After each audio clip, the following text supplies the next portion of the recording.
Hola, ¿qué tal? ¿Cómo están? Espero que bien. Bueno, el objetivo de la siguiente exposición es poder abordar varios de los temas y conceptos desarrollados a lo largo de la materia Educación y TIC. Una de las cuestiones que primero abordamos fue qué son las TIC, ¿no? TIC son tecnologías de la información y la comunicación, que en nuestro caso nosotros las pensamos para aplicarlas en la educación, obviamente proyectándonos como futuros docentes. Es decir, a lo largo de la cursada fuimos pensando de manera conjunta cómo incluíamos estos nuevos recursos tecnológicos para poder hacer eh, mejor lo que ya veníamos haciendo bien. Ahora bien, ¿qué entendemos por tecnología? Fue otra de las cuestiones que fuimos pensando a lo largo de la materia. Llegamos a la conclusión de que tecnología eh, era todo aquello que el ser humano elabora, crea para dar respuesta a determinadas problemáticas de la vida cotidiana. Esto a su vez hizo que nos fuéramos introduciendo poco a poco en algunas cuestiones que después desarrollamos de manera más profunda, pero que tienen que ver con cómo se da la transformación, la transmisión de información, cómo transmitimos el conocimiento, cómo lo hacemos accesible. Eso dio pie a reflexionar respecto a nuestra situación individual, como personas, como estudiantes, como futuros docentes. Y lo que hicimos fue un poco reflexionar respecto a eh, cómo la tecnología de alguna u otra manera cambia nuestra vida personal, cómo modifica, por ejemplo, nuestra manera de estar en el mundo, nuestra manera de comprar, cómo modifica nuestra relación con el tiempo, nuestra relación con otras personas, familiares, amigos, etcétera, etcétera. Y lo que fuimos pensando por ahí, qué relación tenemos, si es una relación amable con la tecnología o es más bien una relación conflictiva. Y en ese sentido, cada uno de nosotros fue contando su experiencia.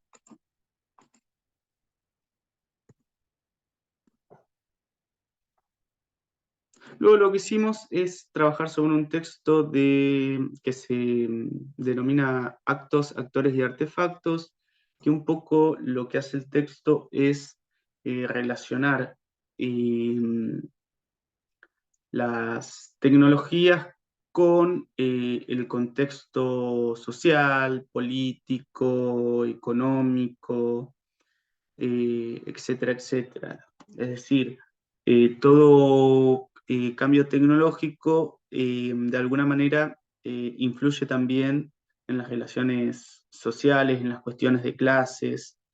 Es decir, que los autores de alguna manera lo que hacen es analizar cómo estas nuevas tecnologías eh, modifican cuestiones que tienen que ver con procesos sociales, culturales, políticos, económicos, etcétera, etcétera. En este sentido, eh,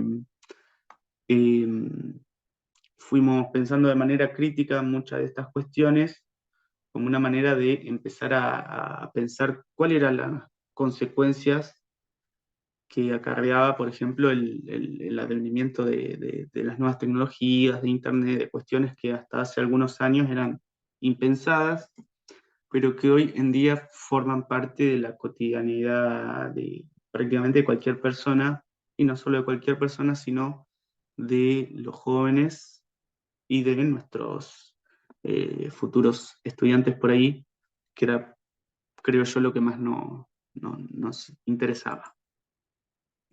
En este sentido, de alguna u otra manera eh, nos estábamos introduciendo en una cuestión que tiene que ver con, en este mundo globalizado, en este mundo donde la información a veces es abrumadora por la cantidad de información que hay circulando en lo que conocemos como red, muchas veces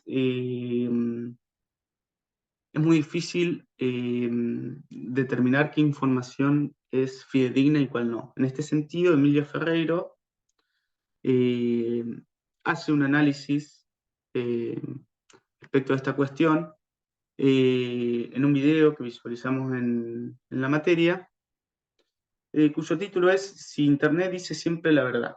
La autora lo que plantea es que eh, es muy difícil saber cuáles deberían ser los criterios de veracidad de la información.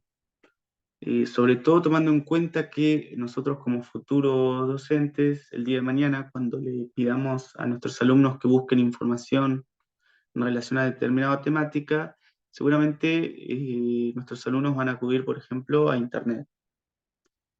Y lo que plantea la autora, que es muy interesante, es que eh, nosotros quizá no estamos en condiciones de decirle cuáles son los criterios para saber si una información es fidedigna o no, si es veraz o no, pero sí, dice la autora, lo que tenemos que hacer es poner el tema en cuestión, ponerlo sobre la mesa, ayudar a nuestros alumnos a que piensen en relación a estos temas.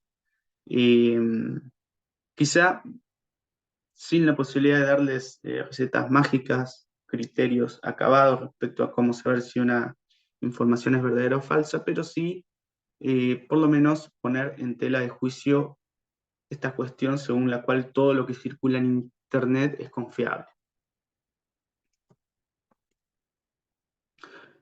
Otro de los temas que abordamos fue en relación a un video que planteaba si se podía confiar, por ejemplo, en los contenidos que circulan en Wikipedia. En este sentido, vimos un video de ciertas personas que trabajaban, que formaban parte de lo que se conoce como Wikipedia, y contaban su experiencia. En este sentido, algo que me pareció interesante fue Wikipedia pensándolo en una manera de construir la información de manera colaborativa y a su vez un lugar al que cualquier persona puede tener acceso, que de alguna manera lo que sobrevolaba era esta idea de pensar la información y pensar la relación de la información con el concepto de democratización.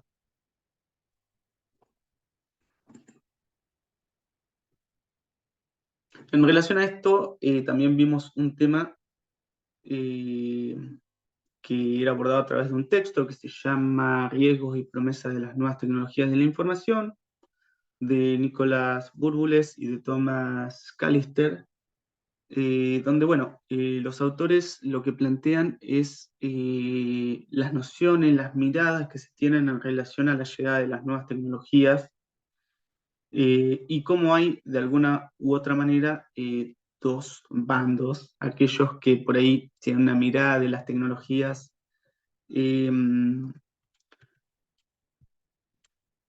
no tan positiva, es decir, que son más escépticos, y aquellos que tienen una mirada más entusiasta. Es decir, escépticos son aquellos que piensan que las tecnologías van a traer cosas no del todo buenas y que no ven con buenos ojos, digamos, la llegada de las nuevas tecnologías, la incorporación de las nuevas tecnologías. Mientras que los entusiastas, por ahí todo lo contrario, entienden que el advenimiento de las nuevas tecnologías viene a dar respuesta y soluciona muchas de las cuestiones que se nos presentan en la actualidad, incluso facilitándonos muchas de estas cuestiones. Y algo que me parece interesante del texto es que los autores lo que plantean es que las tecnologías en realidad no son ni buenas ni malas, son un instrumento. Y eh, si son buenas o si son malas va a depender del uso que nosotros podamos darle. Eh, pero no mucho más que eso. Después los autores abordan varias cuestiones que también fuimos analizando a lo largo de la cursada, como cuestiones que tienen que ver con el acceso a las tecnologías, la credibilidad, la lectura crítica de la web, que es un poquito lo que estuvimos abordando anteriormente, la confidencialidad, algo que también abordamos a lo largo de la materia, pensando por ahí en que vamos a trabajar con jóvenes y que actualmente por ahí no está muy clara la relación entre lo privado y lo público, entonces es algo que hay que hablar con nuestros jóvenes, que es necesario, la cuestión de la censura y un sinfín de temas que fuimos abordando a lo largo de la cursada. Todas estas cuestiones, de alguna manera, estaban hablando de una misma cosa que tiene que ver con, en un mundo, como ya decíamos, globalizado, donde hay tanta información, muchas veces el exceso de información nos marea y no sabemos qué de toda esa información que circula en la red es confiable, cuál no. Y eso nos dio pie a pensar al docente como un curador, que sería un curador alguien capaz de separar la paja del trigo, es decir, de poder crear criterios que nos sirvan para eh, entender eh, qué información eh, podemos utilizar eh, dentro del proceso educativo y qué información no. Obviamente esos criterios no se dan de manera azarosa, sino que deben ser construidos colectivamente, algo que por ahí fuimos haciendo a lo largo de la cursada, con mis compañeras y con mis compañeros, con la ayuda del profe, y que tienen que ver, por ejemplo, con la confiabilidad del sitio, la calidad del contenido, la navegabilidad, la usabilidad, la accesibilidad, los formatos, interactividad, los enfoques didácticos, integración curricular, el contexto, todas cuestiones, digamos, que nos ayudan a pensar qué uso hacemos de la información. ¿Por qué? Bueno, básicamente porque nosotros pensamos a las TIC, a las nuevas tecnologías siempre vinculados a los distintos campos de la enseñanza, en la escuela secundaria, también podríamos decir en la escuela primaria. Eh, pero es decir, las nuevas tecnologías deben enriquecer nuestra práctica docente, deben ayudarnos a que nuestra propuesta sea más accesible, debe posibilitar pensar una propuesta diversificada. En este sentido, como de alguna manera lo que íbamos analizando a lo largo de la cursada tenía que ver con cómo hacemos para que el aprendizaje tenga lugar, ¿no? Pensando en que estas nuevas tecnologías sean nuestras aliadas, algo que también surgió es el tema de las buenas preguntas. En este sentido, analizamos un capítulo de el libro Estrategia de Enseñanza, otra mirada al quehacer en el aula, de Rebeca Anijovic y de Silvia Mora. Eh, y lo analizamos básicamente porque necesitábamos repensar cómo utilizamos las preguntas para hacer accesible el conocimiento. Entonces, eh, lo que hicimos fue eh, tomar algunas de las cuestiones que marcan las autoras para aplicarlas nosotros el día de mañana, que tienen que ver con cómo sacar el mayor provecho posible de las preguntas. Es decir, uno cuando pregunta tiene que saber qué propósitos persigue a la hora de preguntar. ¿Qué quiere preguntar? ¿Por qué quiere preguntar eso? ¿Qué relación hay entre lo que pregunta y los resultados que uno quiere obtener? ¿Cuándo preguntan los alumnos? Porque es otra de las cuestiones que fuimos abordando. Siempre tiene que preguntar el docente, ¿hay lugar para que las preguntas en los alumnos tengan lugar? Bueno, y una serie de cuestiones. Y de alguna u otra manera lo que estaba siempre sobre la mesa era, bueno, cómo hacer para que el conocimiento tenga lugar dentro del proceso educativo. Eso nos dio el pie para analizar una noticia que se llamaba o se llama Una sutil máquina de construir subjetividad. Era un recorte periodístico y que básicamente lo que analizaba es cómo el rendimiento de estas nuevas tecnologías que se introducen dentro de la cotidianidad de los sujetos modifican la manera de ser, de estar, de pensar de los jóvenes, obviamente que van a ser los que el día de mañana nosotros vamos a intentar educar. A su vez, vimos otro recorte periodístico que se llamaba Los jóvenes y sus golosinas digitales, que de alguna manera también analizaba las características de estos nuevos jóvenes, que ya nacieron básicamente con un montón de avances tecnológicos que por ahí otras generaciones no. Por ejemplo, Internet, la computadora. Eh, Entonces, bueno, un poco lo que hacía es analizar las características de estos jóvenes.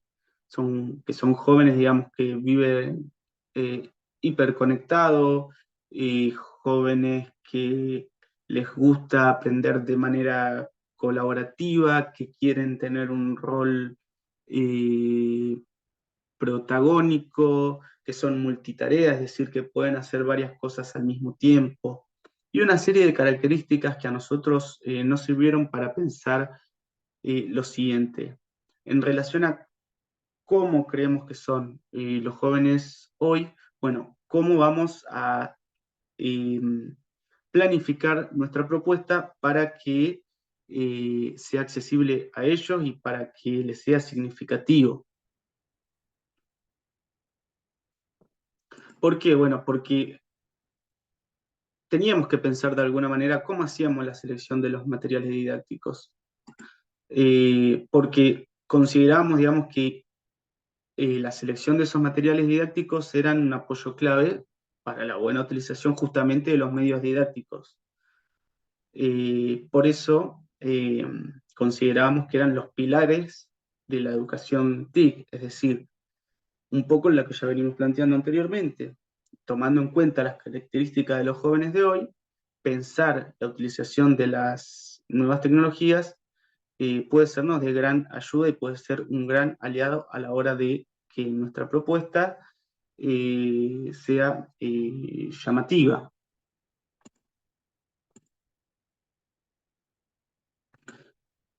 Entonces, de alguna manera, algo que rondaba, digamos, era, bueno, ¿qué estudiantes intentamos formar? Tomando en cuenta todo esto que venimos planteando. Eh, Obviamente, algunas cuestiones ya la dijimos. Lo que intentamos es que sean estudiantes participativos, es decir, que tengan un rol activo dentro del proceso de enseñanza, eh, que sean colaborativos, que puedan preguntar, que puedan sugerir, que puedan opinar, que puedan relacionar sus conocimientos previos con los conocimientos nuevos, que sean reflexivos, eh, que, que puedan entender, digamos, cuáles son los objetivos de las tareas que están haciendo, es decir, que el docente les pueda anticipar, hacemos esto porque lo que yo quiero, lo que yo quiero que vos desarrolles, la habilidad que yo quiero que desarrolles es esta o es esta otra, etcétera, etcétera. De alguna manera, hacia donde nos estábamos dirigiendo es hacia lo siguiente.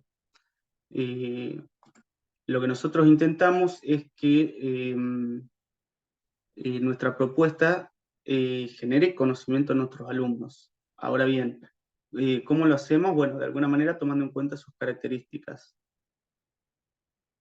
¿Qué más tenemos que tomar en cuenta? Bueno, la utilización de las nuevas tecnologías.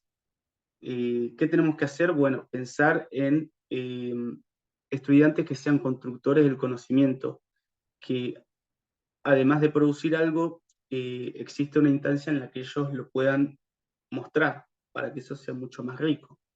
Y de alguna manera nos estábamos introduciendo en la necesidad de que haya una instancia de retroalimentación. Es decir, pensar eh, que todo proceso educativo tiene que tener un lugar donde eh, el estudiante muestre lo que hizo. Pero cuando cuando un estudiante muestra lo que hizo, el docente tiene que devolverle algo. Porque si no el estudiante va a pensar que lo hizo y lo que hizo no tiene mucho sentido. Y los autores, en este caso es un autor, es Daniel Wilson, lo que plantea es que muchas veces cuando le pedimos a los alumnos que hagan algo, tiene que haber un lugar donde el alumno pueda aclarar lo que quiso hacer, porque muchas veces las ideas no están claras, entonces eh, hay que utilizar preguntas que le sirvan al alumno para aclarar por ahí lo que no está del todo claro. A su vez, otra cosa que me parece muy interesante y que plantea el autor es que siempre tiene que haber una instancia para valorar lo que hizo el estudiante. Y siempre es mejor empezar por valorar lo que está bien, para que no quede la sensación por ahí eh, de que lo que hizo no tiene nada de valor. Si uno empieza remarcándole por ahí las cuestiones que no están bien, eso puede repercutir de manera negativa eh, en, en la autoestima de nuestros estudiantes. Y ellos pueden pensar por ahí que de lo que hicieron no hay nada que esté bien. Entonces siempre hay que empezar remarcando lo que se hizo bien. Después sí se puede pasar por ahí una instancia de marcar por ahí lo que habría que mejorar o lo que por ahí se hizo mal y habría que buscarle la vuelta para hacerlo de otra manera. Eso tiene que ver con también con por ahí expresar determinadas inquietudes, porque bueno, a veces los estudiantes no tienen de todo claro lo que hicieron, entonces uno a través de preguntas orientadoras puede llegar a clarificar la situación. Preguntas que tienen que ver con, cuando vos pusiste esto, lo que quisiste decir es esto o es esto otro. Y después sí pasar una instancia por ahí de hacer sugerencias que tienen que ver con, eh, más allá de que esté bien, muy bien, más o menos, lo que presentó el estudiante, poder marcarle cuestiones por ahí en las que eh, podrían, cuestiones que podrían mejorarse, digamos, porque, bueno, uno siempre que hace una actividad, eh, siempre tiene cosas para seguir mejorando, porque, bueno, es por ahí la noción en la que nos basamos nosotros, digamos, de que el conocimiento, digamos, es una constante y no es algo que se acaba nunca. Así que bueno, eso básicamente sería un resumen muy acotado de lo que hemos estado viendo a lo largo de la materia en este primer cuatrimestre. Espero que haya sido de su agrado. No tenía mucho tiempo, así que intenté poder resumirlo de la mejor manera. Les mando un abrazo y nos estamos viendo.